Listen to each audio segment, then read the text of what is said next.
L'ancienne cité de Taposiris Magna est nichée quelque part le long de la côte nord de l'Égypte. De nos jours, elle a conservé très peu de sa gloire d'antan. Mais ce qui se trouve en dessous pourrait bien détenir la clé d'un célèbre mystère.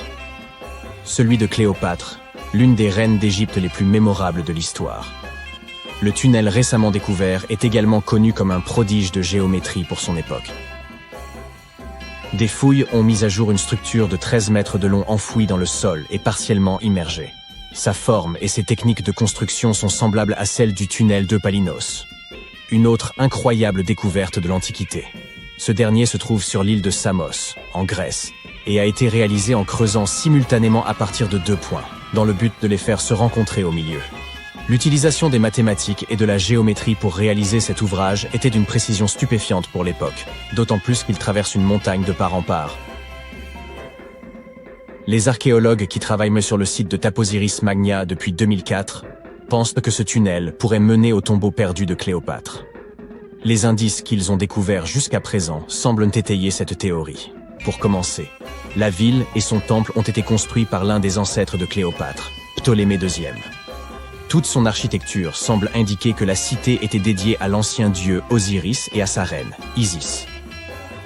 Tout au long de son règne, Cléopâtre a cherché à s'associer à la déesse.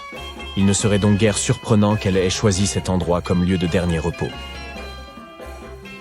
Les archéologues n'ont pas encore réussi à localiser le tombeau de Cléopâtre, mais les recherches se poursuivent avec l'aide de la technologie moderne. Pour mieux étudier cet emplacement, les chercheurs ont même eu recours à un dispositif spécial, appelé radar à pénétration du sol. Cet outil nous permet d'analyser ce qui se trouve sous la terre, sans avoir besoin de l'excaver.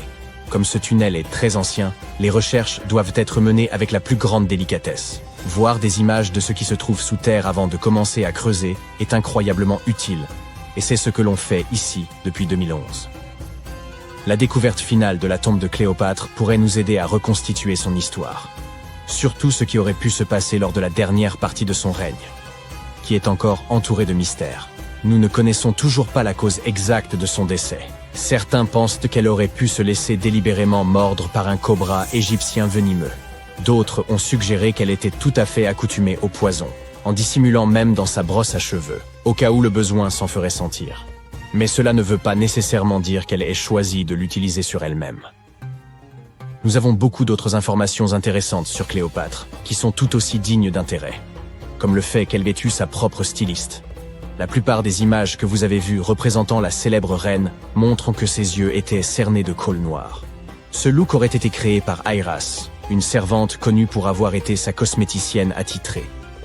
Elle traçait une longue ligne de ses yeux jusqu'à ses tempes, une technique de maquillage encore utilisée aujourd'hui pour mettre les yeux en valeur. Airas aurait été une figure importante tout au long de sa vie, officiant également comme sa confidente et sa plus proche amie. Il existe même quelques théories qui suggèrent qu'Airas se tenait à ses côtés lorsqu'elle a mis fin à ses jours. Malgré ses tenues recherchées, Cléopâtre n'était pas aussi belle qu'on le décrit. Ou du moins, c'est ce que pointent des recherches récentes. Certes, si l'on regarde les films et l'iconographie moderne, elle est représentée comme une femme d'une extrême beauté, aux traits symétriques et délicats. Toutefois, si l'on examine les pièces de monnaie représentant son profil de l'époque, son apparence laisse beaucoup à désirer. Son image sur les pièces de monnaie a peut-être également été exagérée, pour donner à la reine une apparence plus reconnaissable aux yeux de son peuple. Ainsi, il n'existe aucune source véritablement fiable pour confirmer son aspect. Mais sa description dans la plupart des textes de l'Antiquité évoque ses autres qualités, comme son éloquence et sa personnalité, plutôt que sa beauté. Cléopâtre est peut-être la reine égyptienne la plus célèbre à ce jour, mais elle n'était pas non plus le premier choix. Elle avait une sœur aînée, Bérénice, qui n'aura que très brièvement occupé le trône. Cette dernière ayant été renversée après 3 ans de règne, Cléopâtre s'est donc habituée à endosser le rôle et a commencé à se consacrer à sa propre éducation. Elle voyageait fréquemment à travers le pays pour se familiariser avec son peuple et avec leurs besoins. Elle n'avait que 18 ans lorsque les rênes du pouvoir lui ont été transmises, et elle a immédiatement gagné en popularité en raison de sa grande intelligence et de son instruction. Son goût pour la littérature était également renommé. On savait qu'elle était friande des œuvres d'Homère, le célèbre poète grec.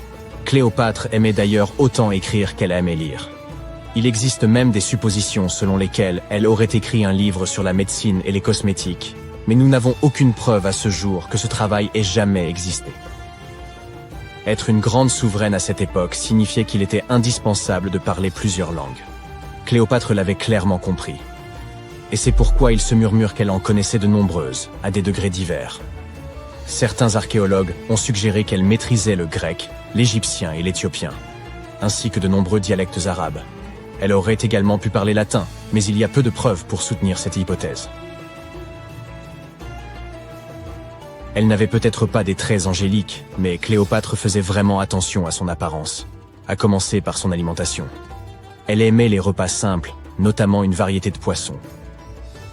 Étant donné qu'elle vivait près de la mer Méditerranée, ce n'est vraiment pas une surprise. En guise de friandises, elle raffolait des pigeons farcis, qu'elle servait également à ses invités. D'autres plats au menu comprenaient des légumes et de la soupe de fèves. Les fruits et les noix n'étaient pas en reste dans son alimentation, et elle était également une grande amatrice de miel. Récemment, une équipe d'experts a même essayé de reproduire son célèbre parfum. Voyez cela comme l'équivalent antique du Chanel numéro 5. Cléopâtre était connue pour être une grande amatrice de parfums luxueux, dont elle croyait même qu'ils pouvaient influer sur la manière dont les gens la percevaient. La base de ce parfum est la myrrhe, une résine récoltée sur un arbre local. D'autres ingrédients ajoutés au mélange étaient également répandus à l'époque, comme la cardamome, l'huile d'olive et la cannelle. Le résultat peut ne pas être aussi fragrant que les parfums que nous connaissons et employons aujourd'hui. Sa consistance était beaucoup plus épaisse, mais le parfum durait beaucoup plus longtemps. Quand elle était à l'apogée de sa gloire, Cléopâtre aurait bien pu être la personne la plus riche au monde. À cette époque, elle régnait sur un territoire qui s'étendait à travers la Méditerranée, de la Libye actuelle à l'ouest, en passant par l'Égypte jusqu'à la Syrie tout à l'est. À l'époque, c'était le plus grand territoire jamais dirigé par une femme. En monnaie d'aujourd'hui, sa fortune aurait donc pu avoisiner les 95 milliards de dollars.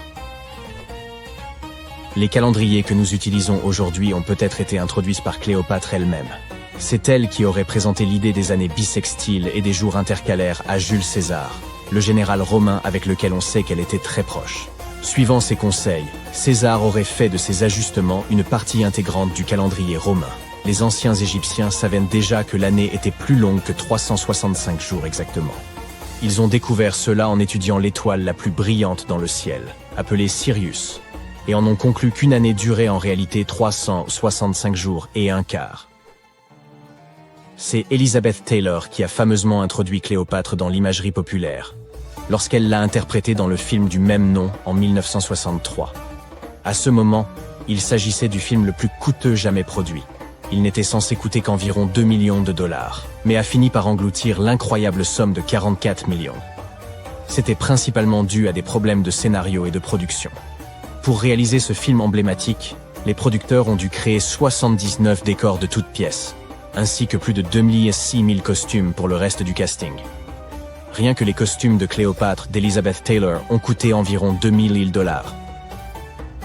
Heureusement pour les producteurs, le film a fait les gros titres et a été très bien accueilli par la critique, ce qui en fait un succès au box-office. Certains associent Cléopâtre à un autre célèbre souverain d'Égypte, le pharaon Toutankhamon. C'est une erreur. Car hormis le fait qu'ils aient en tous deux été des pharaons égyptiens, ils n'ont rien d'autre en commun. Pour commencer, Toutankhamon a vécu environ 1300 ans avant Cléopâtre. Et ils ne partageaient même pas la même ascendance. Cléopâtre avait des racines grecques macédoniennes, tandis que Toutankhamon était un Égyptien du pur souche. Il fait nuit, et tu t'apprêtes à pénétrer dans la dernière demeure du pharaon Toutankhamon. Tu n'as pas de torche, mais tu t'es au moins muni d'une lampe de poche. Tu descends plusieurs étages, et tu remarques que les murs sont gravés de hiéroglyphes et de ce qui ressemble à un sort. Le sort dit « Ceux qui emporteront quoi que ce soit de cet endroit seront maudits ». Même si tu n'y crois pas vraiment, ça te fait un peu peur. Tu trouves une énorme porte en pierre. Est-ce un piège? Tu réussis à l'ouvrir, mais non, derrière, la salle est vide. Tu consultes ta carte. Il semble que tu suives la bonne direction. Au bout de plusieurs heures, tu comprends que tu es pris au piège dans un labyrinthe. Tu essayes de revenir sur tes pas, mais tu ne trouves plus la porte par où tu es entré. Ça y est, te dis-tu, tu es tombé dans le piège du pharaon. Et tu n'as rien apporté à manger. Nous avons tous vu des films hollywoodiens dans lesquels le personnage principal explore des ruines et se trouve confronté à des pièges très dangereux, n'est-ce pas? On nous a répété que la royauté égyptienne protégeait ses dernières demeures à l'aide de scorpions et de serpents venimeux, de portes coulissantes qui vous emprisonnent à vie et d'immenses rochers qui écrasent tous ceux qui se trouvent sur leur chemin. Mais ces pièges étaient-ils vraiment réels? Je regrette d'avoir à te l'annoncer, mais il ne s'agit que de fiction. Ces pièges sont trop complexes techniquement pour que des civilisations anciennes aient pu les concevoir. Mais ça ne veut pas dire qu'il n'y avait pas de pièges du tout. Les civilisations anciennes, comme celles des Égyptiens et des Mayas, construisaient des monuments qu'elles dédiaient à leurs grands morts. Ces structures témoignaient souvent de la position qu'occupait la personne dans la société. Ainsi, pour les personnes vraiment importantes, les VIP de leur époque, on bâtissait d'immenses monuments qui abriteraient leurs dépouilles longtemps après leur disparition.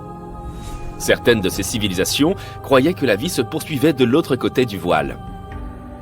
C'est pourquoi on enterrait les gens avec leurs possessions. S'ils étaient riches et puissants, les sépultures étaient remplies d'or et de richesses. Imagine maintenant que tu vives en Égypte ancienne. Tu sais exactement où se trouvent tous les tombeaux des pharaons et tu as entendu des rumeurs sur les grandes richesses conservées dans ces lieux. Peut-être serais-tu tenté d'aller y jeter un coup d'œil? Il s'agit de grandes salles remplies du sol au plafond d'objets d'or, de bijoux et même d'argent. C'est vrai, c'est tentant. Et comme il n'y avait pas de gardien pour protéger l'entrée de ces lieux, les Égyptiens devaient faire preuve d'imagination pour préserver ces trésors. Les pièges étaient une solution très pratique. On construisait par exemple des salles vides à l'intérieur des monuments afin de confondre les voleurs. Examinons la dernière demeure d'Amenhotep III.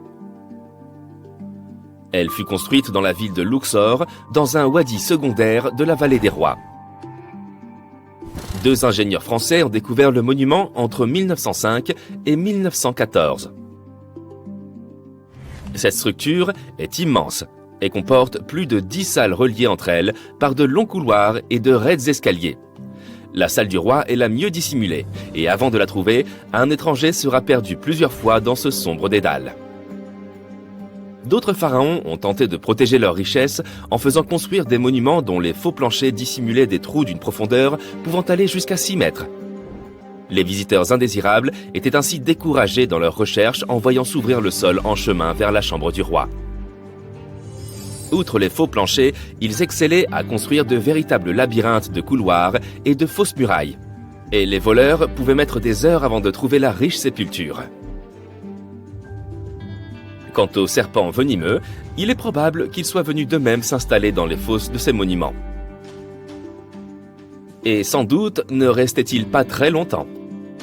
Comment ces reptiles auraient-ils pu survivre des années durant sans nourriture dans cet obscur intérieur?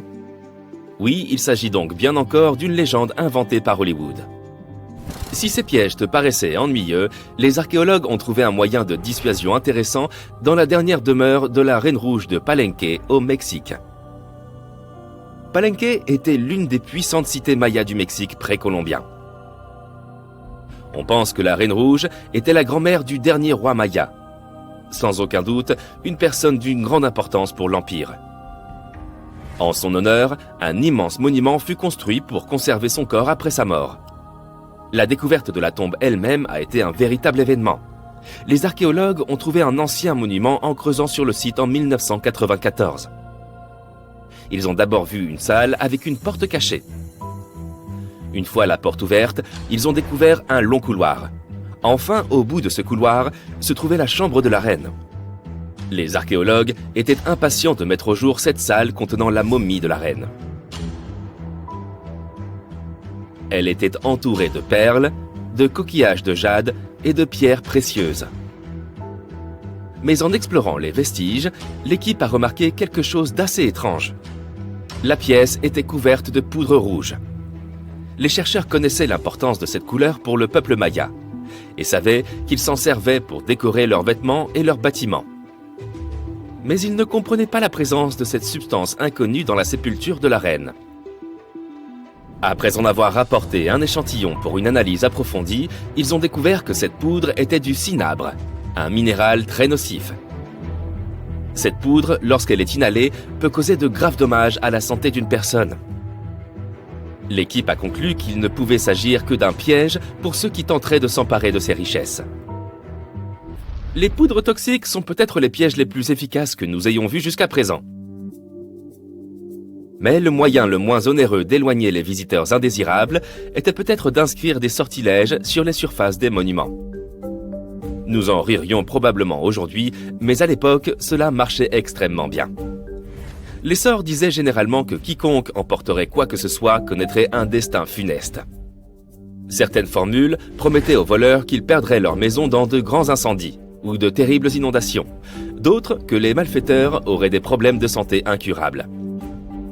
Mais rien de tout ça n'a suffi à dissuader les pilleurs. D'étranges histoires semblent attester de la réalité de ces sortilèges. L'une d'entre elles est celle du célèbre égyptologue britannique Howard Carter, responsable de la découverte de la tombe du pharaon Toutankhamon dans les années 1920. Après des mois de fouilles infructueuses, Carter a découvert cette sépulture par hasard. Il a trouvé l'entrée d'un escalier sous le sol dans lequel il creusait depuis des mois. Aidé d'une équipe, il a dégagé les amas de sable qui en bloquaient l'entrée et a découvert une porte. Plusieurs symboles étaient gravés sur celle-ci. Et Carter savait que cela ne pouvait que signifier qu'une personne très importante avait été enterrée à cet endroit. Et il avait raison. À l'aide de son burin, il fit un trou dans le coin supérieur gauche de la porte en s'éclairant à la flamme d'une bougie. Il n'en croyait pas ses yeux. Devant lui, de nombreux objets d'or ainsi que des joyaux brillaient de tout leur feu. Carter venait de découvrir la dernière demeure de Toutankhamon, perdue depuis 3000 ans. Mais l'histoire ne s'arrête pas là. Cette découverte s'accompagna d'une série d'événements malheureux qui portent à croire qu'un sort avait été jeté. Quelques années plus tard, Carter mourut mystérieusement. Et certains de ses assistants perdirent leur maison dans des inondations, tout comme l'une des formules le promettait. Certaines personnes croient qu'il s'agit de simples coïncidences, car il n'y a aucune preuve du lien entre ces différents événements. Et toi, qu'est-ce que tu en penses? Était-ce un bon piège après tout? Il y a 66 millions d'années, peut-être au mois de septembre, un énorme astéroïde a percuté la Terre, semant le chaos et la dévastation. Les conséquences tragiques de cette collision terrifiante ont entraîné l'extinction des dinosaures.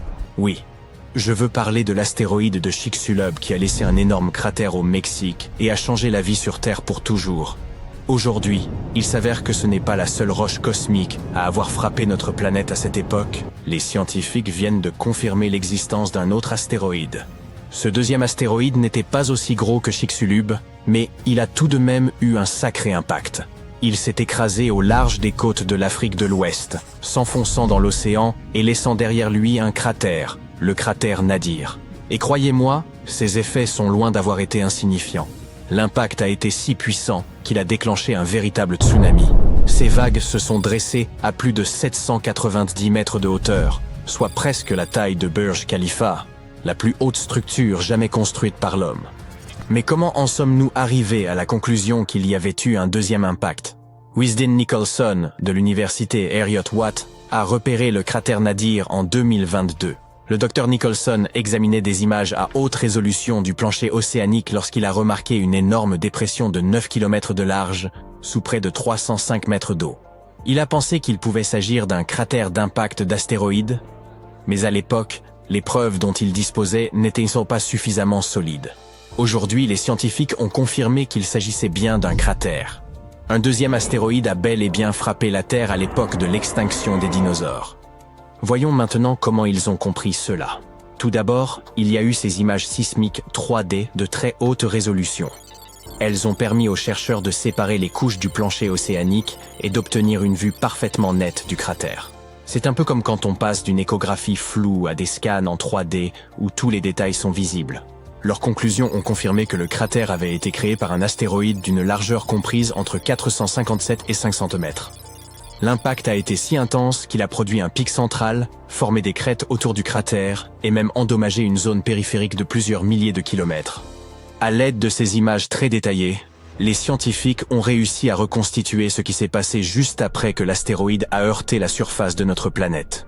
Il a d'abord percuté l'océan, créant un premier cratère en forme de cuvette.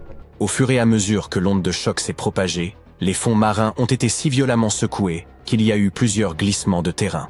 Les sédiments meubles entourant le cratère se sont effondrés vers l'intérieur, créant un rebord bien visible. Comme vous le savez déjà, l'impact a également déclenché un tsunami dont la puissance a été telle que les vagues ne se sont pas contentées de s'étendre vers l'extérieur, mais se sont retournées vers le cratère, laissant d'énormes cicatrices sur le fond océanique. Et il ne s'agissait pas d'une seule grande vague. Non, il y en a eu toute une série. Une succession de tsunamis détruisant tout sur leur passage. Ce deuxième impact d'astéroïde est un événement majeur pour les scientifiques. C'est une occasion rare pour eux d'étudier un cratère d'impact marin dans ses moindres détails. Il n'existe qu'une vingtaine de cratères marins confirmés dans le monde, et aucun d'entre eux n'a été observé avec une telle précision. En outre, ces données permettent aux scientifiques de tester de nouvelles idées sur la formation des cratères en milieu aquatique. Contrairement aux cratères terrestres, les cratères marins sont cachés sous des couches de sédiments, ce qui les rend difficiles à étudier. Mais grâce à cette nouvelle imagerie en 3D, nous pouvons observer le cratère sur toutes ses couches. C'est comme si l'on coupait un gâteau pour voir de quoi il est fait. Le docteur Nicholson et son équipe rêvent maintenant de réaliser des forages dans le cratère afin de prélever des échantillons dans les profondeurs du plancher océanique. Cela leur permettrait de mesurer la pression de choc lors de l'impact et de comprendre ce qui s'est passé dans les minutes, les heures et les jours qui ont suivi la collision. Bien entendu, l'astéroïde de Chicxulub reste la vedette de l'extinction des dinosaures. Ce voyageur de l'espace était gigantesque. Il mesurait entre 10 et 14 km de large. Il a heurté la Terre sous un angle dévastateur, projetant des roches et des gaz vaporisés dans l'atmosphère. Il a provoqué un hiver d'impact qui a duré 15 ans, car tous ces éléments ont bloqué le Soleil et plongé la Terre dans l'obscurité. Le plus intrigant, c'est que certains experts pensent que l'astéroïde Nadir pourrait en fait être un fragment de Chicxulub qui se serait détaché avant que ce dernier ne percute la Terre. Ce n'est encore qu'une théorie, mais si c'est vrai, cela pourrait signifier que notre planète a été victime d'un impact double en provenance de l'espace. Remontons maintenant dans le temps, jusqu'en 1908 et en Sibérie. Regardez autour de vous, vous ne voyez rien d'autre que des arbres et des rivières. Et soudain, un énorme objet, d'un diamètre de 45 à 90 mètres, traverse l'atmosphère terrestre. Est-ce une comète? Un astéroïde? Les scientifiques n'en sont pas sûrs. Ce dont ils sont sûrs, c'est que cet intrus a explosé dans le ciel de la Tunguska, provoquant l'une des plus puissantes explosions de l'histoire. Il a complètement rasé la forêt en contrebas, abattant 80 millions d'arbres sur une superficie d'environ 2150 km². C'est une superficie supérieure à celle de villes comme Los Angeles ou New York. Les arbres ont été littéralement aplatis, et leurs troncs dépouillés de leurs branches. Autour de l'épicentre, ils formaient un étrange motif radial. Et si cette explosion s'était produite au-dessus d'une ville? Tous les bâtiments auraient été détruits et d'innombrables vies auraient été perdues. Heureusement, cette catastrophe s'est produite dans une région très reculée de la Sibérie. Mais le plus effrayant, lorsque les scientifiques sont finalement arrivés dans la région des années plus tard, ils n'ont trouvé aucun cratère d'impact. Il n'est donc pas étonnant que le mystère reste entier. L'explication la plus logique est que lorsque l'objet a explosé dans le ciel, probablement à une distance de 5 à 10 km au-dessus des terres, il s'est désintégré avant de toucher le sol, ce qui n'a pas empêché l'explosion de raser une forêt entière. En 2013, un autre événement époustouflant s'est produit, cette fois au-dessus d'une zone beaucoup plus peuplée, la ville de Tcheliabinsk. C'est par une matinée ordinaire de février qu'un astéroïde d'environ 18 mètres de diamètre est entré dans l'atmosphère terrestre, illuminant le ciel. Il se déplaçait à une vitesse avoisinant les 70 000 km/h. Il a explosé en plein vol, à environ 29 km au-dessus de la ville. Le spectacle était terrifiant, mais heureusement, l'astéroïde s'est désintégré suffisamment haut dans l'atmosphère et n'a pas touché le sol. S'il l'avait fait, la ville aurait eu de très gros problèmes. En effet, même s'il n'y a pas eu d'impact direct, l'explosion a tout de même créé une onde de choc qui a traversé l'atmosphère et frappé le sol avec suffisamment de force pour briser toutes les vitres. L'explosion a endommagé environ 7200 bâtiments, mais par chance, il n'y a pas eu de victimes directes. Il n'en reste pas moins que cette explosion a été un véritable signal d'alarme. Il ne s'agissait pas d'un événement cosmique lointain comme celui de la Tunguska. Cet astéroïde a explosé au-dessus d'une zone moderne et peuplée, et les dégâts sont bien réels. La bonne nouvelle ? Les scientifiques parviennent de mieux en mieux à repérer ces objets avant qu'ils ne s'approchent ni trop près. Les agences spatiales du monde entier, comme la NASA, suivent à la trace les objets géocroiseurs afin de déterminer ceux qui pourraient présenter un risque. Mais comme ces deux événements le montrent, il arrive que des roches spatiales nous surprennent. Et si les chances d'un impact majeur sont faibles, les enjeux demeurent très importants. À l'heure actuelle, la NASA surveille un astéroïde. Il s'agit de Bennu, qui fait à peu près la même taille que l'impacteur Nadir. Bennu est considéré comme l'un des objets les plus dangereux en orbite proche de la Terre. Selon la NASA, il existe un faible risque qu'il percute la Terre entre les années 2178 et 2290, avec un danger maximal le 24 septembre 2082. Mais ne paniquez pas tout de suite. La probabilité d'un impact n'est que de 1 sur 2700. Cela nous rappelle tout de même que la Terre n'est pas à l'abri d'une catastrophe cosmique. En 2011, des chercheurs chiliens ont mis au jour en Antarctique un fossile singulier, évoquant un ballon de football écrasé. Pendant près de 10 ans, ce spécimen est resté sans étiquette spécifique, posé sur une étagère du Musée national d'histoire naturelle du Chili. Dans le musée, on l'appelait « La Chose », un surnom inspiré de son apparence digne d'un film de science-fiction. Lorsqu'ils ont finalement pu analyser ce fossile énigmatique, les scientifiques ont découvert qu'il s'agissait en réalité d'un œuf géant à coquille molle, vieux d'environ 66 millions d'années. Cet œuf mesure plus de 28 cm de long pour 18 cm de large. À titre de comparaison, un œuf de poule standard excède à peine 6 cm, tandis qu'un œuf d'autruche avoisine les 15. Ainsi, La Chose s'est vue attribuer le titre de plus grand œuf à coquille molle jamais découvert et de deuxième plus grand œuf animal connu à ce jour. Le seul œuf plus imposant était celui de l'oiseau-éléphant de Madagascar, une espèce disparue qui mesurait 1,5 fois la taille de Michael Jordan, soit 3 mètres. L'oiseau, bien sûr, pas l'œuf. Cet œuf, découvert en Antarctique, est également remarquable car il représente le premier œuf fossile mis au jour dans cette région du globe. La créature qui l'a pondu devait être un reptile marin gigantesque, tel que le mosasaure. Cette hypothèse étonne, car la plupart des scientifiques pensaient que ces animaux ne pondaient pas d'œufs. Cette découverte pourrait donc profondément modifier notre compréhension de ces créatures. Enfin, cet œuf est unique en raison de sa coquille fine et dépourvue de pores, un trait qui le distingue des œufs de dinosaures, typiques. Son apparence rappelle davantage celle des œufs de lézards ou de serpents, bien qu'ils proviennent d'un animal colossal apparenté à ces espèces. Aucun dinosaure ou reptile volant connu de cette époque et de cette région ne semble capable de pondre un œuf aussi énorme. Tout porte donc à croire qu'il s'agit bien d'un mosasaure, bien qu'il soit impossible d'en être totalement certain. Les scientifiques ont mené des recherches approfondies, étudiant 259 espèces de reptiles actuels, comme les lézards et les serpents, ainsi que leurs œufs. Grâce à ces analyses, ils ont estimé que la créature ayant pondu cet œuf devait mesurer au moins 7 mètres de long, sans inclure la queue, soit un monstre un peu plus grand qu'une girafe adulte. Durant la fin du Crétacé, il y a environ 105 à 66 millions d'années, cette région de l'Antarctique aurait pu servir de pouponnière.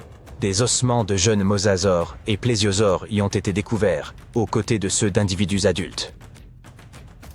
En Norvège, des archéologues ont réalisé une découverte remarquable en retrouvant des dizaines de flèches, cachées dans la glace depuis près de 6000 ans. Ces flèches, révélées par la fonte d'une vaste plaque glaciaire dans les hautes montagnes, couvraient une superficie équivalente à 45 terrains de football. En 2014 et 2016, lorsque les étés ont été particulièrement chauds, les scientifiques ont exploré cette zone connue sous le nom de Langfon. Ils ont également découvert de nombreux ossements et bois de renne. Certaines flèches étaient intactes, tandis que d'autres étaient fragmentées. 5 pointes de flèches ont aussi été retrouvées autour de la zone en dégel. Ce site a révélé davantage de flèches que tout autre site glaciaire dans le monde. Parmi les 68 flèches identifiées, certaines remontaient à l'époque néolithique. tandis que les plus récentes dataient du XIVe siècle de notre ère. La glace agit comme une véritable machine à remonter le temps, conservant presque parfaitement ce qui s'y trouve. Langfon a acquis sa renommée comme l'un des premiers sites glaciaires jamais étudiés, après qu'un randonneur y a découvert une chaussure en cuir vieille de 3300 ans, non loin du bord. Les scientifiques continuent d'analyser ces lieux pour comprendre leur utilisation par les humains et les changements subis par les plaques glaciaires, de la Norvège à l'Amérique du Nord, au fil des siècles.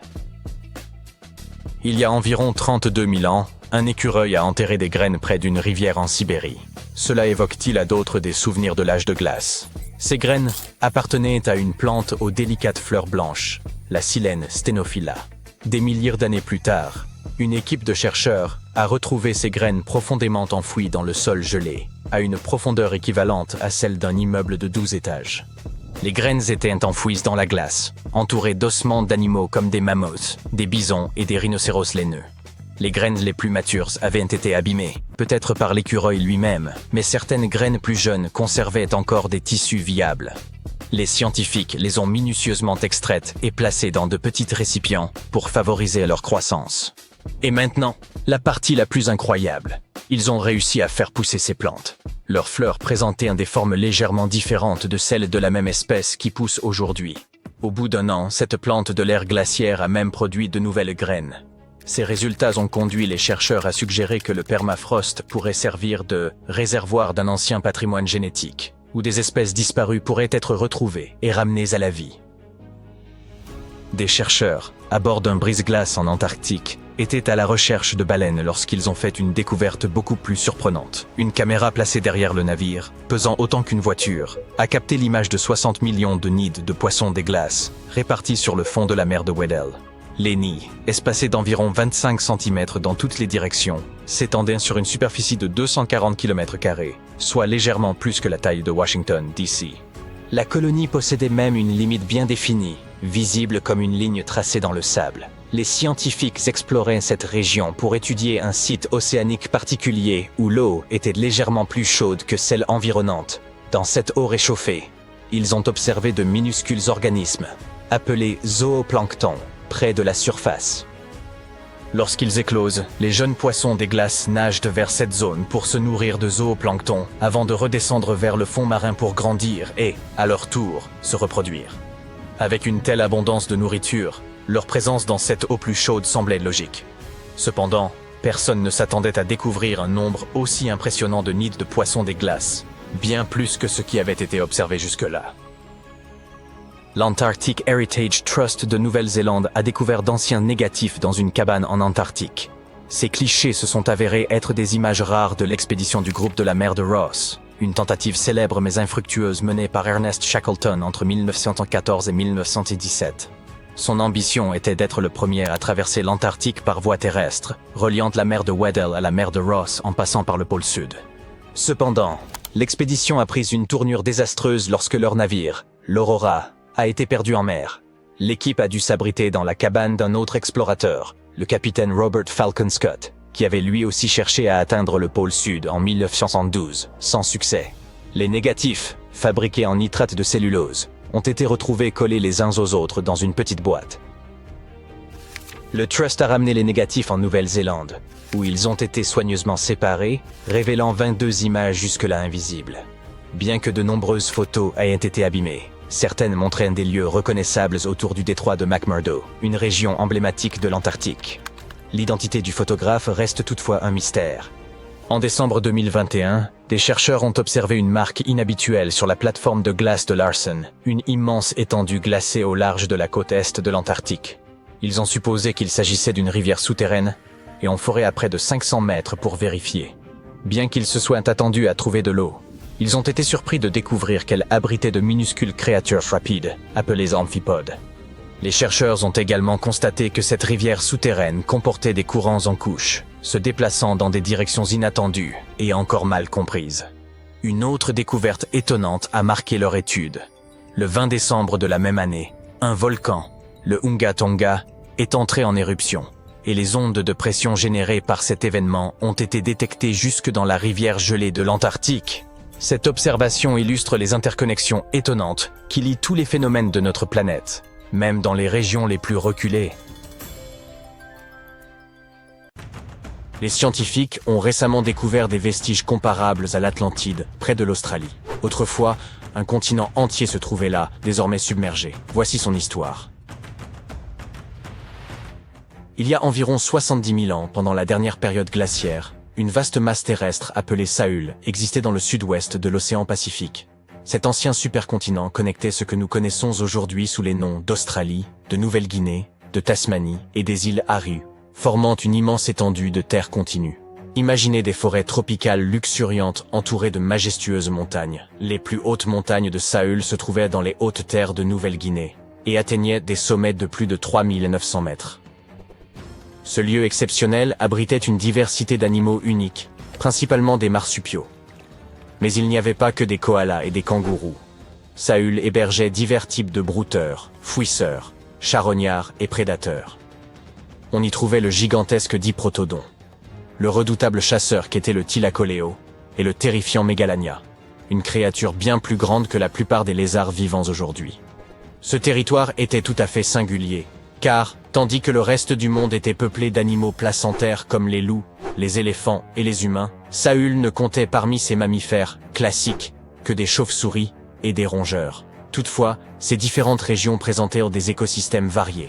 Les régions de Timor, d'Arafura et de Carpentaria étaient hautes et couvertes de savanes et de forêts sèches, rappelant un peu l'Australie moderne avec ses déserts arides, ses broussailles, ses steppes et ses forêts tempérées le long de la côte est. À cette époque, les humains migraient à travers le globe. Ils ont entrepris un voyage extraordinaire depuis l'Asie du Sud-Est jusqu'à Sahul, et y sont parvenus pour la première fois il y a 60 à 45 000 ans. Ils voyageaient principalement à pied et traversèrent la mer à l'aide de radeaux en bambou et de bateaux rudimentaires.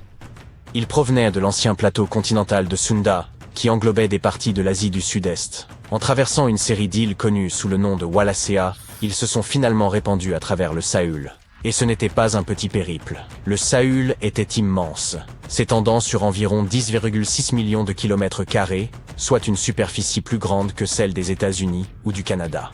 Il s'étirait de l'équateur jusqu'à la partie sud de la Nouvelle-Zélande. Ainsi, en arrivant dans ce qui est aujourd'hui l'Australie, ces voyageurs devinrent les premiers habitants de cette terre. Les scientifiques estiment que le Sahul comptait alors environ 500 000 habitants. Nous avons aussi découvert des peintures rupestres datant d'environ 40 000 ans, qui représentaient des scènes de chasse au buffle nain ou à Noah, face à des figures humaines et animales. Les chercheurs s'efforcent de comprendre comment ces premiers colons se déplaçaient à travers le Sahul et où trouver des traces archéologiques de leur voyage. Pour ce faire, ils ont créé un modèle informatique de l'évolution du paysage. Cette simulation a montré les transformations du Sahul entre 75 et 35 000 ans, révélant des routes migratoires potentielles et des sites archéologiques. Les hommes se déplaçaient probablement le long des côtes et des rivières. Mais comment le Sahul a-t-il été submergé, à l'image de la mythique Atlantide? Durant la dernière période glaciaire, une grande partie de l'eau terrestre était emprisonnée dans d'immenses calottes glaciaires, faisant ainsi baisser le niveau de la mer. Par la suite, avec l'augmentation des températures mondiales, ces calottes ont fondu et le niveau de la mer a monté d'autant, submergeant les ponts terrestres qui reliaient les différentes parties du Sahul. Il y a environ 8000 ans, la Nouvelle-Guinée s'est séparée de l'Australie continentale. Puis, il y a environ 6000 ans, ce fut au tour de la Tasmanie. Mais grâce aux nouvelles technologies, nous pouvons encore explorer les parties submergées du Sahul. Les plongeurs explorent et collectent des échantillons directement depuis le fond de l'océan, et les drones sous-marins peuvent atteindre des zones trop profondes ou dangereuses pour les humains. Grâce à la cartographie par sonar, les scientifiques utilisent les ondes sonores pour dresser des cartes du fond marin, un peu comme utiliser un écho permettant de voir sous l'eau. Les ondes rebondissent sur le fond marin et reviennent à l'envoyeur, aidant ainsi à composer une image des environs. Dans les profondeurs sous-marines, les archéologues ont trouvé des outils en pierre et d'autres artefacts. Ils ont également découvert des fossiles d'animaux tels que le diprotodon et le thylacoleo. En étudiant le terrain submergé de Sahul, ils ont mis en évidence l'existence de rivières, de lacs et de côtes datant de la période glaciaire. Mais pour autant, Sahul n'est pas le seul continent submergé au monde. Ce n'est même pas le seul trésor caché de l'Asie du Sud-Est. Prenez le Sundaland, une région composée de Sumatra, Java, Bornéo et quelques autres îles. Cet endroit était gigantesque durant l'ère glaciaire, mais aujourd'hui, il est presque entièrement submergé. Presque, mais pas totalement. Les parties émergées grouillent encore de vie. Si vous aimez les oiseaux, visitez donc cet endroit. Il abrite près d'1/5 des espèces d'oiseaux du monde. On peut y apercevoir des oiseaux colorés comme l'aigle de Java et les tourneaux de Bali au sein des forêts luxuriantes. C'est aussi le foyer d'un quart des espèces de poissons de la Terre. Les eaux du Sundaland sont un havre pour la vie marine, même pour les plus exotiques, comme les arowanas asiatiques. C'est aussi une véritable mine d'or en matière de fleurs. C'est là que l'on peut trouver la Rafflesia et le titan Arum, les plus grandes fleurs au monde. Cela la rend très similaire au continent de Zélandia. Il s'agit d'une longue et étroite bande de terre, mesurant la moitié de la taille de l'Australie et qui s'est détachée de l'Antarctique il y a environ 100 millions d'années. Tout comme le Sundaland, elle n'est pas entièrement submergée. 7% de sa surface reste au-dessus du niveau de la mer. Ce fragment émergé est ce que nous appelons aujourd'hui la Nouvelle-Zélande, ainsi que l'île Stewart et quelques petites îles. Ces morceaux de Zélandia sont tempérés et luxuriants. Ils regorgent de volcans, de chaînes de montagnes, de magnifiques geysers naturels et de sources chaudes. Les Maoris utilisent ces dernières pour cuisiner. Ils placent du maïs, des œufs et des légumes dans des paniers et les plongent directement dans les sources thermales. Parfois, ils cuisinent également dans un four creusé et rempli de pierres chauffées. Un autre monde perdu est connu sous le nom d'Argoland. Cette mystérieuse masse terrestre faisait autrefois partie de l'Australie, à l'époque des dinosaures, et elle a intrigué les scientifiques pendant des décennies. On soupçonnait son existence car il a laissé une immense étendue sur les fonds marins, la plaine abyssale d'Argo. Il y a environ 155 millions d'années, l'Argolan s'est détaché de l'Australie et a dérivé vers le nord. Puis, lorsqu'il a atteint l'Asie du Sud-Est, il a tout simplement disparu. Les scientifiques n'avaient aucune idée de l'endroit où il avait pu passer. Mais récemment, ils ont finalement retrouvé sa trace. Il se trouve que les parties inférieures du malheureux Argoland ont commencé à sombrer dans la fosse de la sonde, un abîme océanique terriblement profond. La croûte terrestre a coulé dans le manteau, et pendant ce temps, les parties supérieures d'Argolan ont été poussées vers le haut, intégrant des roches plus jeunes à la surface. À cause de cela, Argolan s'est disloqué en plusieurs fragments plus petits. Ces derniers ont formé des parties de Bornéo, Java, Célèbes et d'autres régions. Le reste est profondément enfoui sous l'Indonésie et la Birmanie. Imaginez une masse terrestre colossale de la taille du Groenland, le Grand Adria. Son voyage a débuté il y a environ 240 millions d'années, lorsqu'il s'est détaché du supercontinent de Gondwana. Il a commencé à dériver vers le nord et après 100 millions d'années passées dans des mers chaudes, il a soudainement percuté l'Europe avant de se fragmenter. La plupart de ces morceaux ont été entraînés profondément dans le manteau terrestre, mais certains ont été arrachés et sont devenus partie intégrante de chaînes montagneuses comme celle des Alpes. Aujourd'hui, les vestiges du Grand Adria sont dispersés dans plus de 30 pays, de l'Espagne jusqu'à l'Iran. C'est pourquoi ils sont si difficiles à localiser. Les Seychelles faisaient également partie de Gondwana. Et oui, ces îles idylliques reposent sur les vestiges de l'ancien continent. Nous en avons d'ailleurs appris beaucoup grâce à ces fascinants affleurements granitiques. C'est Alfred Wegener qui a suggéré la dérive des continents il y a près d'un siècle, mais personne ne le croyait à l'époque. Et ces affleurements l'ont aidé à prouver que les plaques tectoniques se déplaçaient réellement. Les Seychelles se sont séparées de l'Inde et de Madagascar, et sont finalement devenus un archipel solitaire dans l'océan Indien. Cela s'est probablement produit à cause de l'activité volcanique intense des trappes du Deccan. Aujourd'hui, les îles abritent des espèces uniques, tant sur Terre que dans les récifs coralliens environnants. Le microcontinent de Mauritia s'est détaché de l'Inde après l'extinction des dinosaures. Au cours de son voyage, il s'est étiré pour prendre une forme de ruban, avant de se fragmenter. Aujourd'hui, ces fragments sont éparpillés sous l'océan Indien. Les scientifiques ont découvert cette terre perdue en étudiant de minuscules cristaux anciens appelés zircons. Ces zircons sont pareils à des capsules temporelles. Ils remontent à une période antédiluvienne, pouvant aller de 660 millions à 2 milliards d'années, bien plus anciens que l'île Maurice elle-même. Ces cristaux anciens ont suggéré l'existence d'une autre Atlantide quelque part à proximité. Il semble qu'il y ait des continents engloutis un peu partout dans le monde. Et peut-être en découvrirons-nous encore beaucoup d'autres à l'avenir. Le pôle sud ne se limite pas à des manchots et une étendue infinie de neige. Un monde fantomatique y est enfoui. Observez, il se situe précisément ici sur le globe terrestre. Ne confondez pas l'Antarctique avec l'Arctique, qui se trouve au sommet de nos cartes, est bien plus petit et, disons-le franchement, bien moins énigmatique. La calotte glaciaire de l'Antarctique mesure de 2 à 5 km d'épaisseur, soit l'équivalent de 16 tours Eiffel empilées les unes sur les autres. Cette immense couche de glace masque les véritables reliefs et contours du sol antarctique. Nos connaissances sur ce continent mystérieux demeurent limitées, en grande partie à cause de l'omniprésence de la glace et de la neige. Nous ignorons encore la forme exacte et les dimensions précises de cette terre. Cartographier l'Antarctique sans outils titanesques est une tâche d'une complexité extrême. Les satellites, toutefois, ont appris à pénétrer la glace grâce à leurs caméras de pointe. Aujourd'hui, nous savons qu'un paysage ancien, colossal et spectaculaire repose sous cette neige, une sorte de fantôme du passé. Il y a environ 90 millions d'années, l'Antarctique était un lieu bien plus chaud. Ce territoire abritait une forêt tropicale luxuriante, riche en espèces végétales et grouillante de vie. Des rivières y coulaient, dessinant un paysage foisonnant.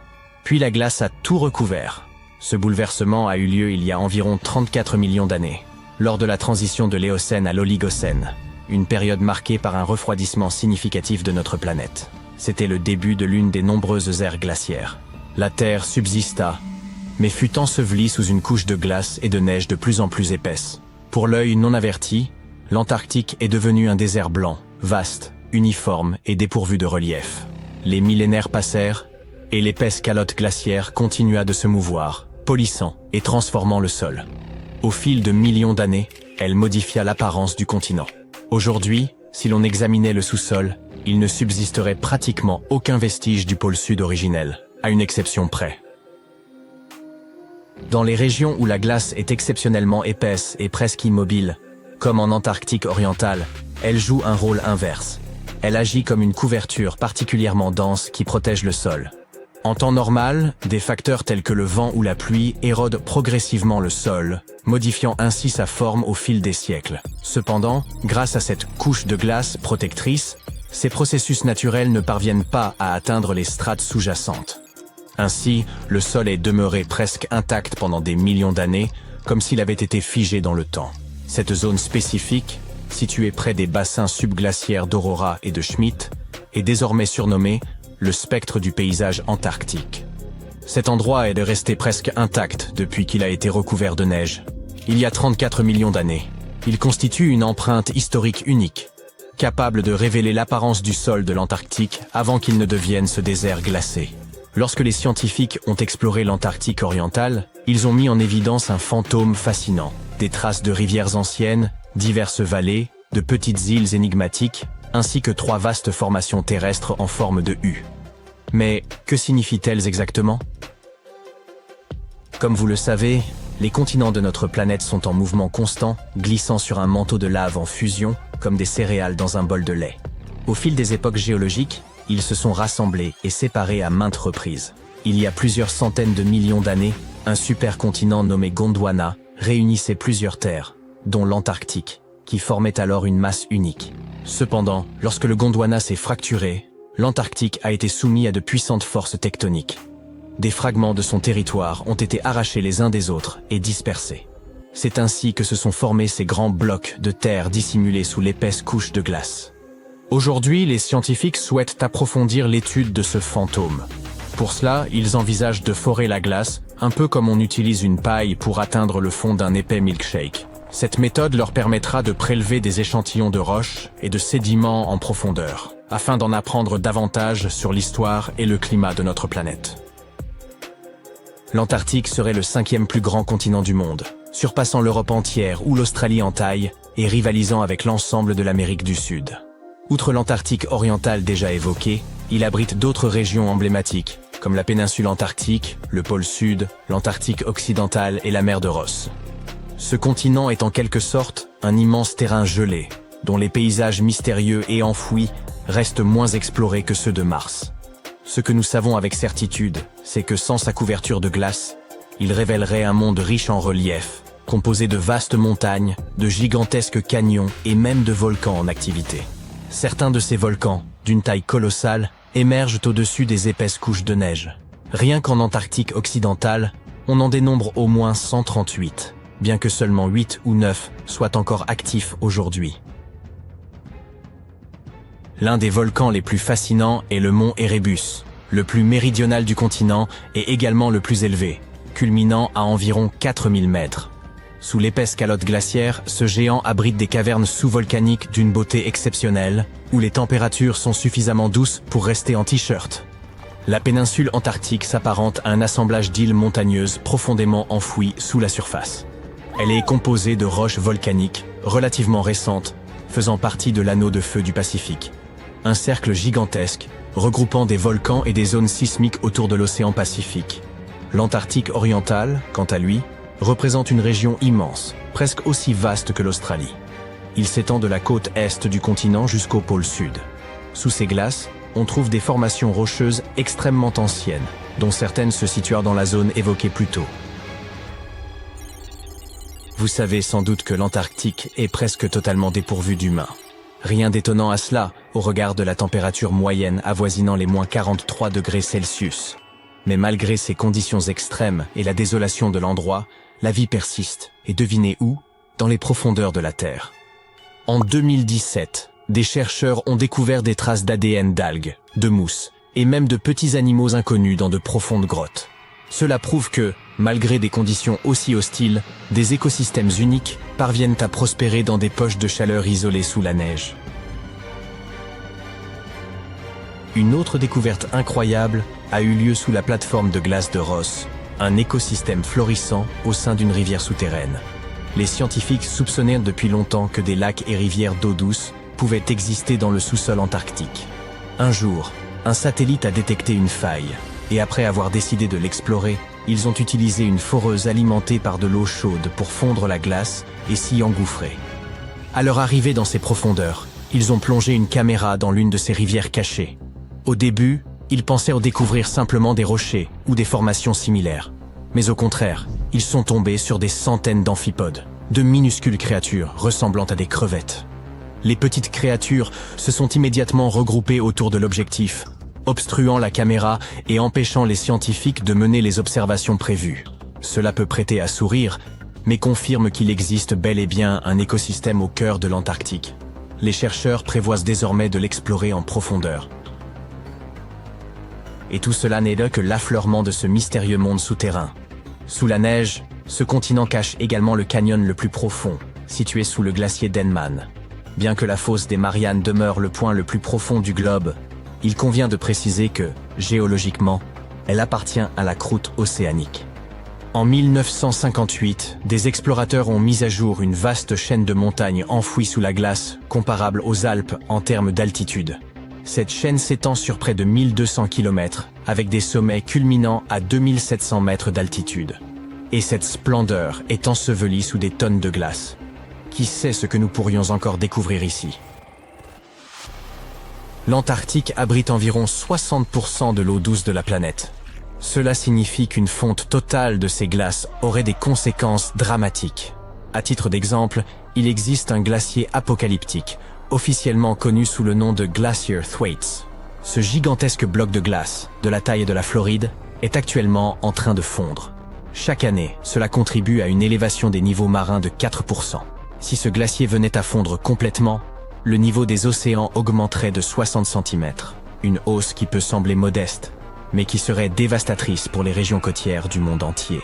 Heureusement, les chercheurs ont constaté que même si sa plateforme glaciaire venait à se désintégrer dans les 50 prochaines années, le glacier lui-même ne disparaîtrait pas aussi vite qu'il le redoutait. Bien qu'il perde encore de la glace à un rythme soutenu, ce processus resterait assez lent.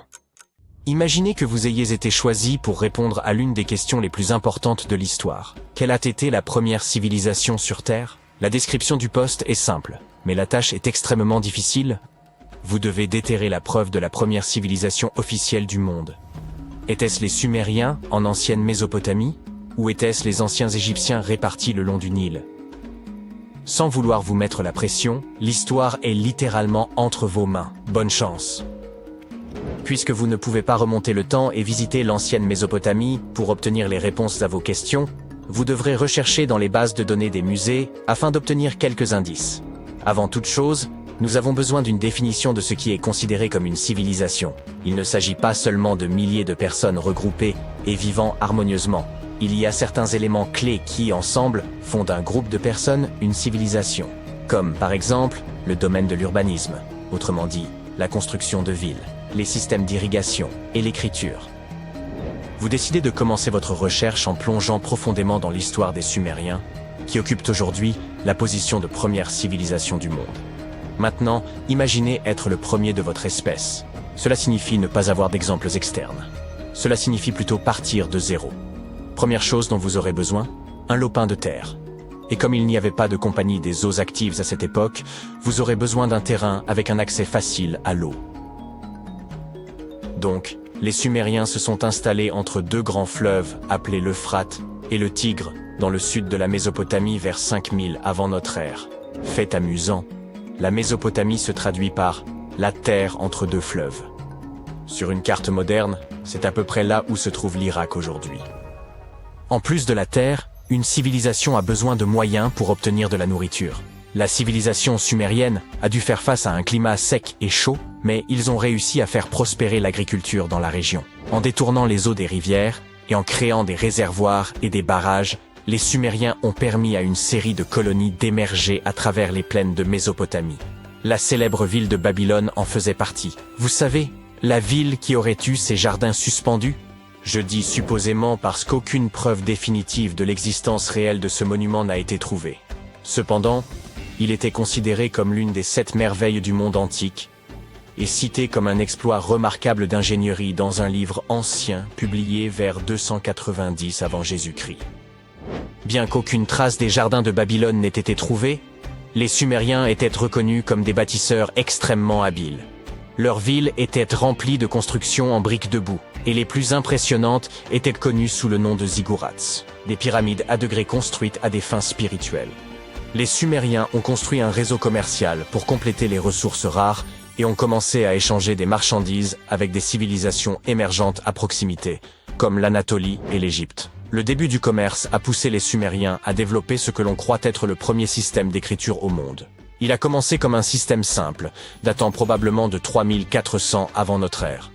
Dans ce système, chaque syllabe était représentée par un dessin. Par la suite, il a progressivement évolué en un système d'écriture cursive totalement développé. Ne me crois-tu pas? Jette un œil à cette pièce de l'époque babylonienne. Cette immense plaque de basalte est appelée le Code de Hammurabi. Elle est reconnue comme la première collection de lois écrites de l'humanité. Selon l'histoire, elle a été gravée dans la pierre volcanique vers l'an 1760 avant notre ère. Regarde la précision de ces gravures. C'est assez stupéfiant. Mais le contenu est également surprenant puisque ces 282 règles varient des réglementations commerciales aux lois strictes de la justice. Le fait est que les historiens n'ont pas de consensus sur la question de savoir si les Sumériens ont réellement été les premiers à inventer l'écriture. Certains pensent qu'il pourrait s'agir des anciens Égyptiens. Arrêtons-nous ici. On pense que les établissements de l'Égypte ancienne ont commencé autour de l'an 5500 avant notre ère, ce qui est antérieur à la civilisation sumérienne.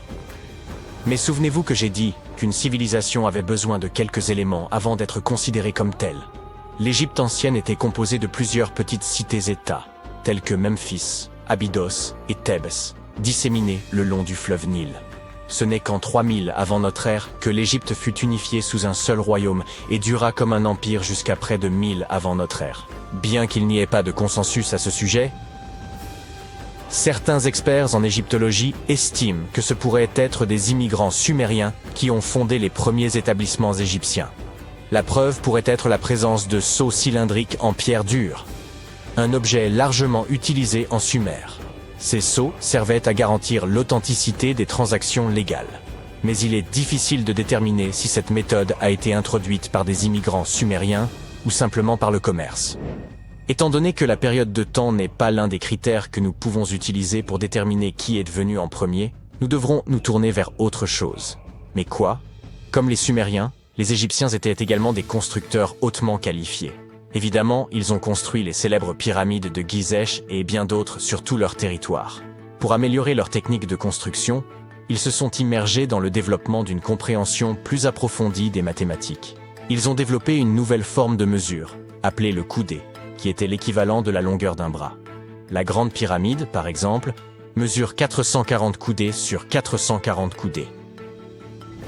Ils étaient également des astronomes innovants, combinant leurs compétences mathématiques avec une observation astronomique attentive. Ils furent la première civilisation à utiliser une division du jour en 24 heures. Et ils ont même créé un calendrier solaire, qui fut le premier système de datation de l'histoire à comporter 365 jours dans une année. D'accord, il est indéniable à quel point ils étaient impressionnants. Mais certains experts disent que le différend doit être réglé par la comparaison de leur système d'écriture. L'écriture hiéroglyphique, le premier style d'écriture égyptien, remonterait à 3000 avant notre ère. C'était une composition de plus de 700 symboles qui étaient engravés dans la pierre. Pendant longtemps, les chercheurs ont cru que l'écriture sumérienne était antérieure à l'égyptienne. Mais une découverte récente faite par des chercheurs de Yale prétend le contraire. Des archéologues ont découvert un panneau de 4 signes qui aurait été écrit vers 3250 avant Jésus-Christ. Oh, et ils ont également trouvé un autre dessin sur roche représentant un éléphant enceinte qui pourrait dater de 4000 avant Jésus-Christ. Maintenant, il existe également une troisième possibilité que moins de gens semblent ne mentionner. La civilisation de la vallée de l'Indus, également connue sous le nom de l'Inde antique. Située autour de la région de l'actuel Pakistan et de l'Inde, la civilisation de la vallée de l'Indus est également un prétendant au titre de plus ancienne civilisation, en raison de l'origine historique incertaine de la collection de textes hindous, connue sous le nom des Upanishads. La civilisation de la vallée de l'Indus a prospéré autour de 3000 avant notre ère. Mais les archives montrent que les habitants de la vallée de l'Indus commerçaient avec les Mésopotamiens dès 3500 avant notre ère. Attendez une minute. Comment est-ce possible? Non, ils n'étaient pas des voyageurs temporels. Ce n'est pas un film de science-fiction. Il y avait déjà des établissements agricoles dans la région qui se développaient lentement en grandes villes telles que Harappa et Mohenjo-Daro. Les anciennes villes indiennes étaient sophistiquées, remplies de maisons en briques cuites, construites selon un système de grilles. Ces villes anciennes possédaient même des systèmes de drainage et d'égouts qui reliaient la plupart des maisons et utilisèrent la gravité pour évacuer les déchets hors de la ville. Elles étaient vraiment avancées. Ils étaient également une civilisation extrêmement religieuse, et les croyances hindoues étaient au cœur de leurs pratiques. Malgré cela, leur ville n'était pas remplie de bâtiments spirituels. En réalité, le bâtiment le plus important de Mohenjo-Daro était un bain public. Intéressant, n'est-ce pas?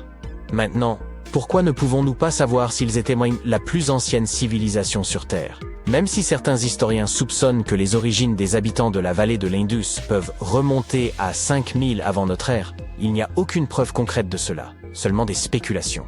La meilleure preuve que nous ayons sont les Upanishads. Les Upanishads sont des textes remplis de philosophie, de mantras et de cérémonies. Le fait est qu'une partie des pratiques hindoues consistait à mémoriser et à transmettre la sagesse des Upanishads sous forme orale. Ainsi, il a fallu un certain temps avant qu'elles n'apparaissent sous forme écrite. Eh bien, je dirais que les historiens ne sont pas vraiment sûrs de quelle était la première civilisation du monde. Nous ne pouvons que deviner à ce stade. Mais qui sait quelle nouvelle découverte pourrait révéler? En 1952, un appareil de l'aviation américaine baptisé 624 Globemaster II s'est écrasé contre une grande montagne alors qu'il ralliait l'Alaska depuis l'État de Washington. Hélas, pas une seule des 52 personnes à bord ne devait y survivre. Le mauvais temps de l'époque a énormément compliqué la localisation du site de ce crash, et même par la suite, toutes les tentatives visant à le localiser ont échoué. Mais en 2012, l'équipage d'un hélicoptère qui effectuait une mission d'entraînement a repéré des débris de l'avion écrasés sur la surface du Colony Glacier. Ils se sont mis en quête d'autres morceaux et ont confirmé qu'il s'agissait bien de l'avion disparu. Depuis lors, chaque été pendant environ une décennie, différentes escouades militaires se sont jointes à l'opération Colony Glacier. Elles sont parvenues à identifier 40 des 52 personnes qui avaient perdu la vie dans ce crash. Les soldats participant à cette mission n'envisageraient jamais d'abandonner un camarade tombé en mission et estiment qu'il est de leur devoir de ramener ceux qui n'ont pas survécu. Une autre découverte s'est produite dans les Alpes. En 1980, des randonneurs explorant ces reliefs pittoresques sont tombés sur des restes humains. Ils étaient à moitié prisonniers dans la glace au sommet d'un col de montagne entre l'Italie et l'Autriche.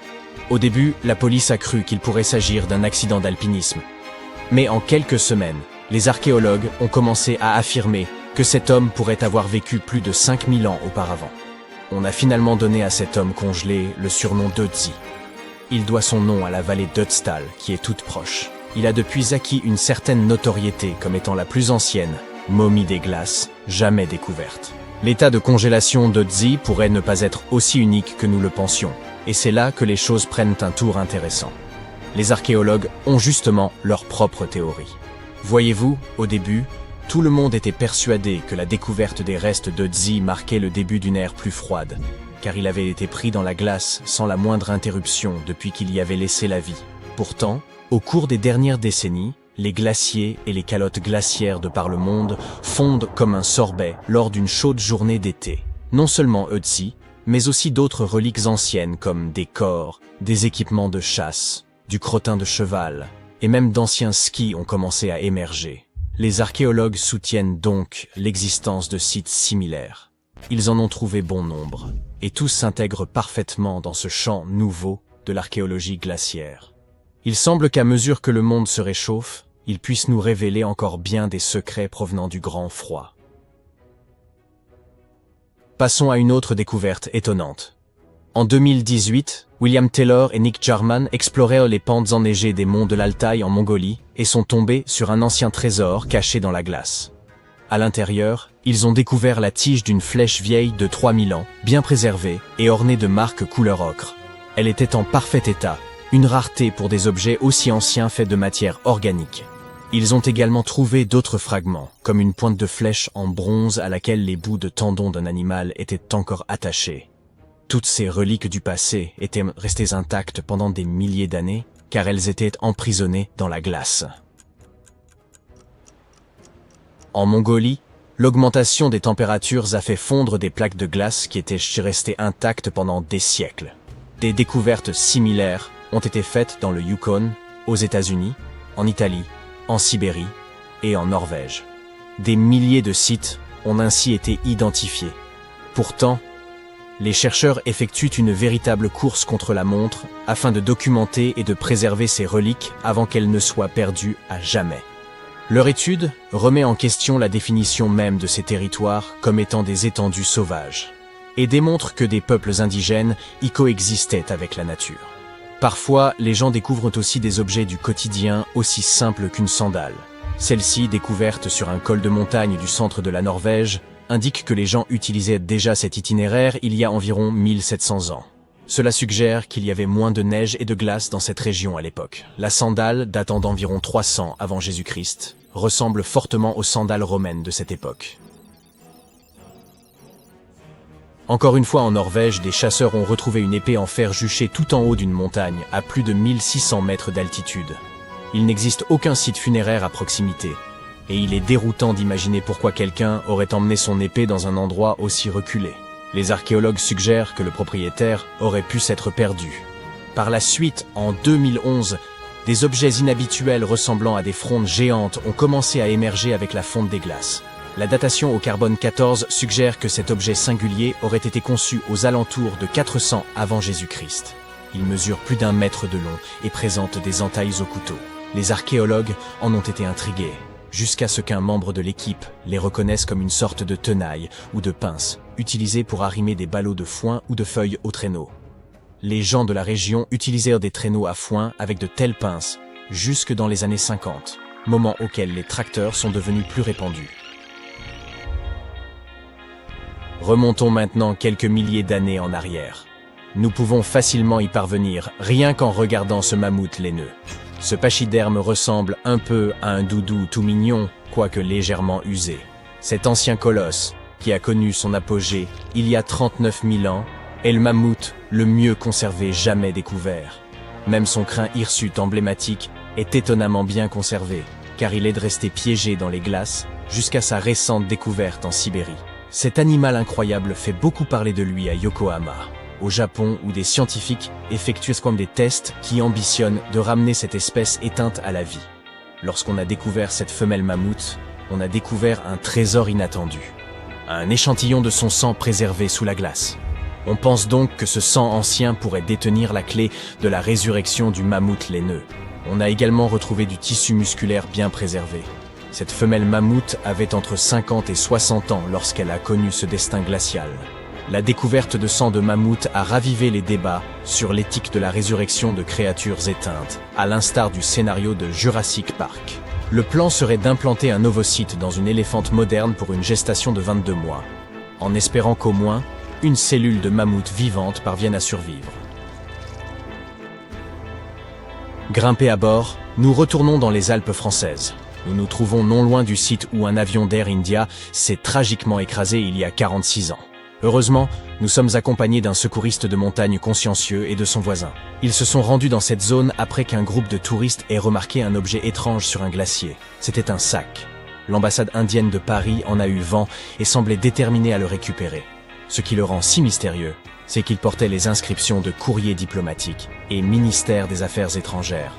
Le vol Air India était en route de Bombay à New York lorsqu'il a piqué du nez en janvier 1970. Il emportait avec lui 117 personnes.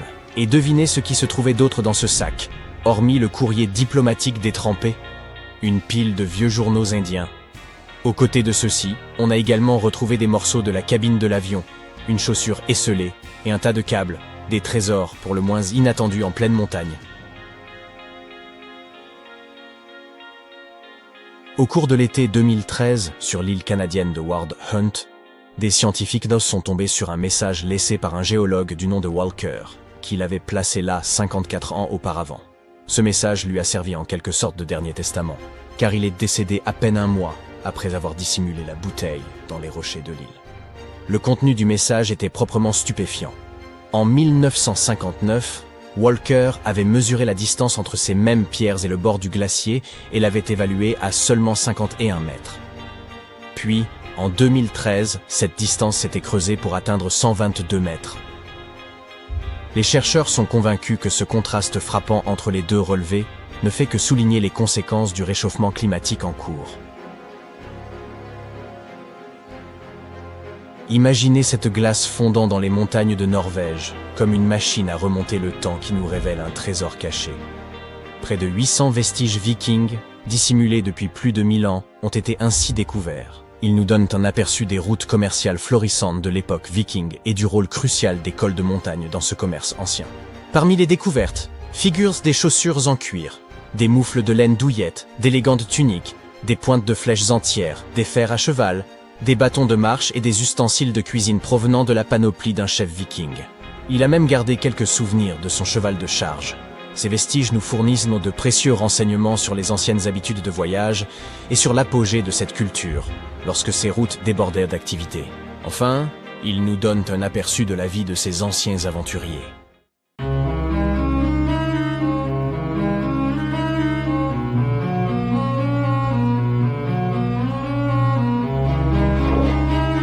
Une petite question. Penses-tu que l'Atlantide pourrait avoir existé? Elle demeure l'un des plus grands mystères de l'histoire. Sa légende a commencé avec Platon, il y a très longtemps en Grèce ancienne. Le récit d'une civilisation qui aurait vu le jour et aurait prospéré avant la nôtre. L'Atlantide était, selon le mythe, une société très avancée sur le plan technologique, un peu comme celle des Mayas. Mais, ainsi que le raconte la légende, c'est à cause de la cupidité de ses habitants qu'elle aurait été détruite, ces villes disparaissant, submergées par un immense déluge. Diverses théories ont été avancées au sujet de l'emplacement géographique de cette île mythique. Certains disent qu'elle se trouvait dans la Méditerranée, d'autres qu'elle est située sous le triangle des Bermudes. Mais comme la science nous le suggère, l'Atlantide n'est sans doute qu'une allégorie de l'humanité.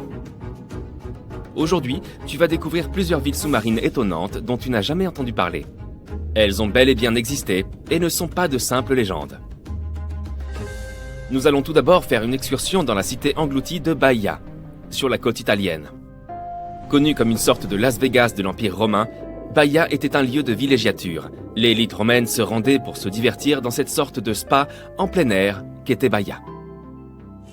Tu peux visiter la ville submergée accompagnée de professionnels de plongée sous-marine et observer de très près cette magnifique sculpture romaine parfaitement conservée, une véritable merveille subaquatique. Tu peux aussi apercevoir des temples et des bâtiments effondrés à bord d'un bateau à fond vitré. Voici un musée tout recouvert de mousse, le nymphée de l'empereur Claude. À ta gauche, tu apercevras une collection de statues grecques classiques. En descendant la Via Herculeana, tu arriveras à la Villa Pro Tiro. Les villas sont des maisons de style italien, et ici tu pourras admirer leur sol en marbre d'origine. leurs motifs noirs et blancs aux formes étonnantes. Ensuite, tu arriveras à Portus Julius, avec ses murs effondrés visibles au fond de la mer. Tu verras des colonnes et des sols en calcaire bien conservés. Tu pourras aussi contempler les ruines et les thermes de Lacus. Leurs mosaïques multicolores sont vraiment exceptionnelles. Si tu t'approches suffisamment, tu pourras voir des fragments de pierre orange, bleu et vert. À la Villa Pilla dei Pisoni, tu découvriras 25 piliers romains bien conservés.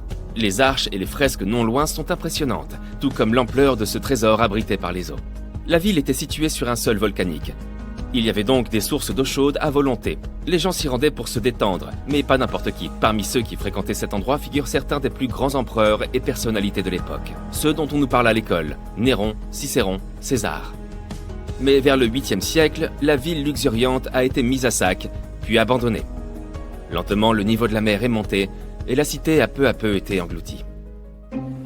Tu passes tes vacances d'été au large de la côte grecque, à 4 heures d'Athènes, dans la péninsule du Péloponnèse, à Pavlopétrie plus précisément. Tu as apporté ton tuba pour aller faire de la plongée par une magnifique journée ensoleillée. Au bout d'un certain temps sous l'eau, tu commences à remarquer des motifs au fond de la mer. À 4 mètres sous la surface, les contours d'objets familiers t'apparaissent les uns après les autres. Puis tu continues à nager, et bientôt tu aperçois ce qui ressemble à une ville. Tu te demandes comment l'eau a pu submerger cette cité. Certains rochers sont parfaitement alignés et forment ce qui semble être les fondations d'un bâtiment. C'est Nicholas Fleming, un océanographe britannique en vacances en Grèce, qui a découvert Pavlopétrie. Il documentait les vestiges abandonnés dans les fonds marins. Son équipe a fini par trouver un site entier rempli de poteries, de récipients pour le stockage, ainsi que des outils. Des moulins à bras par exemple, servant à moudre le grain afin de le transformer en farine. Les nombreuses amphores découvertes par la suite indiquent que ce site remonte à l'âge du bronze, soit il y a 5500 ans, quand les gens ont commencé à s'installer en communauté sédentaire. On pense que cette cité portuaire a été fréquentée pendant plus de 2400 ans. Pavlopétrie est aujourd'hui considérée comme la plus ancienne ville engloutie jamais découverte. Et c'est d'autant plus impressionnant de constater qu'il ne s'agissait pas d'un simple village. C'était une véritable ville, avec des bâtiments en pierre, un marché, des rues et même des places. Continuons notre exploration à la découverte d'autres villes sous-marines. Tu plonges au large de l'archipel des Ryukyu. Les eaux du Pacifique sont loin d'être calmes. Un fort courant t'entraîne dans les profondeurs de la mer.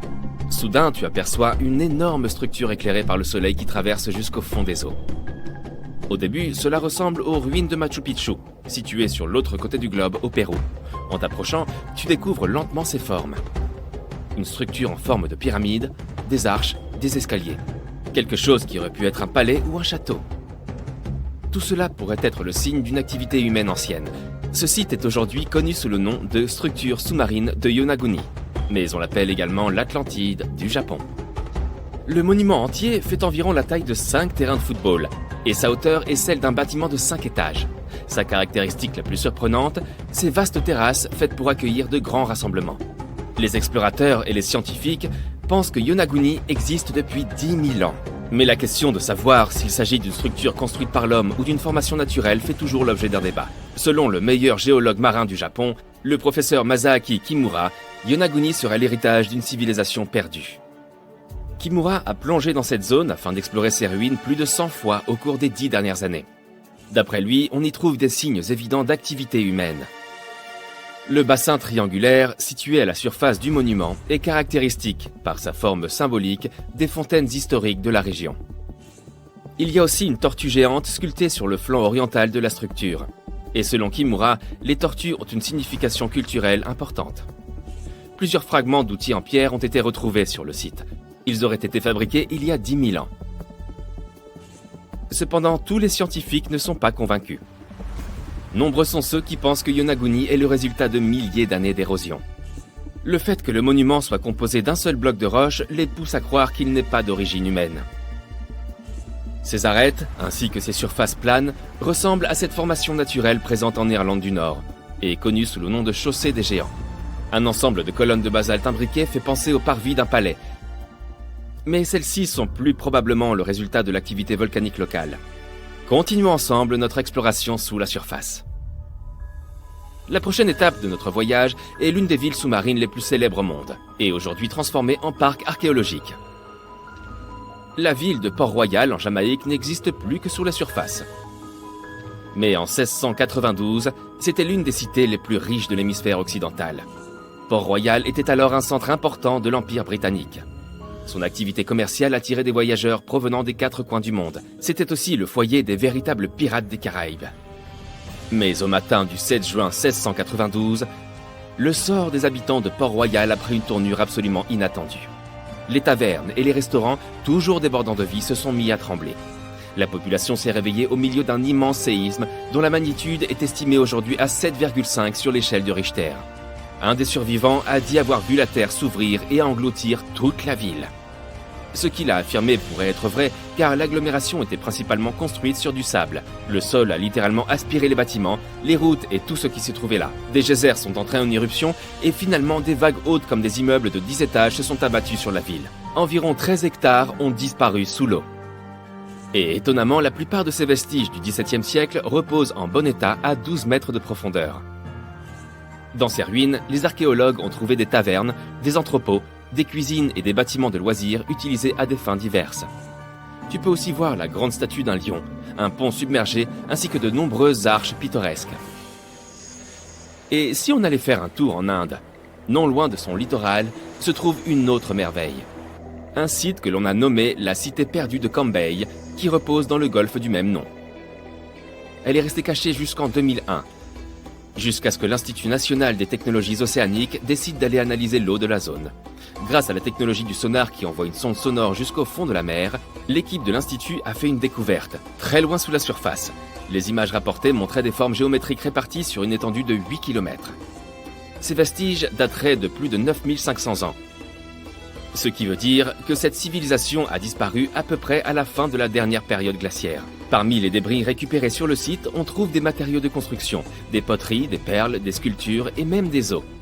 Les scientifiques ne sont pas tous convaincus de la véritable provenance de ces objets. Mais si c'est bien de là qu'ils proviennent, cela ferait de la ville perdue de Cambay la plus ancienne civilisation connue au monde.